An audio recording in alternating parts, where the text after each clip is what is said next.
Good morning, guys. Brian with Husky Moving here. Just picked up our rental truck for the day. My phone is not working in its holder right now. Just picked up the rental. We have a job we're doing up in Saugus, Massachusetts today. It's for a friend of the family's dad. This is, I believe, like the fourth or fifth time we've done work for this woman and her immediate family. Probably the sixth time we've done work for the entire family. At this point, we moved her son's daughter's mom, her brother's family, her dad. We moved one of her sons within the house.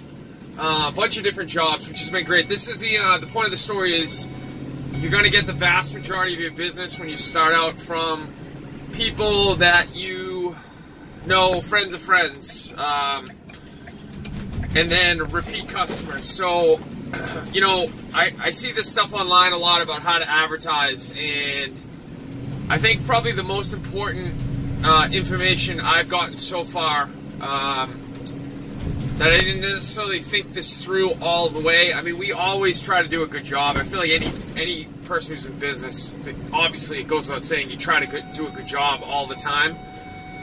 But I think the thing that kind of changed for me, which, again, not brain surgery, but just the concept that, like, a lot of people spend a whole lot of money on advertising to get new customers.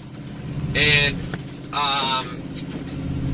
not that that's a bad plan, that's a fantastic plan, but I think sometimes what gets lost is in the moment. Like, I don't ever take away attention from any of my jobs. If my phone rings, if I get an email, if I get a text message, I don't ever remove my attention from the job that I've been hired to do, because that person has already committed to me. They're in a relationship with me in that moment.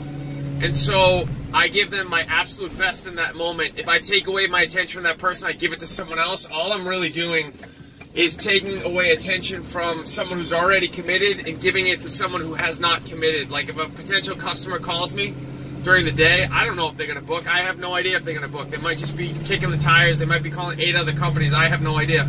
But the person that's in front of me has already told me, hey, I want to do business with you. I want to have a relationship with you. And so by my way of thinking, you know, it's no different than taking your eyes off of your wife and putting them on someone else. You know, that attention at some point is going to destroy that relationship. And, you know, I know that's a stupid analogy, blah, blah, blah, but you understand my point. Just giving them the focus that they deserve while you're there.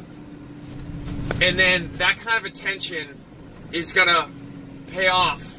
You know, I can't tell you how many times we get calls from people who have already made up their mind that they want to use us. I've never met this person. I have no idea who they are. Literally no idea. And they'll call me as if they're my best friend. They're like, hey, yeah, my sister, you know, Jane used you guys. She said you were awesome. Like, can you come over next Tuesday? And I'm like, all right, cool, amazing. But, like, I've never met this person before. It just goes such a long way to take care of your customers in that moment, and it's just going to make your life so much easier. You theoretically, if you do it right, you're not going to have to worry about marketing. You're not going to have to worry about advertising. Now I'm aware I'm basically a one-man crew for all intents and purposes, and so I understand as you scale, things get very different. I'm obviously aware of that, but I'm just saying in the beginning, make sure your focus is where it needs to be, right on that person who's directly in front of you, doing the job, the absolute best job you can. That's the best advertising you're ever going to get. And then your job is to make it so that that person has absolutely no choice whatsoever to go out and advertise for you. So you don't spend $1 on advertising. Let someone else do it for you. And that is possible. You just got to do the work. Do the work up front. You won't have to do the work on the back end.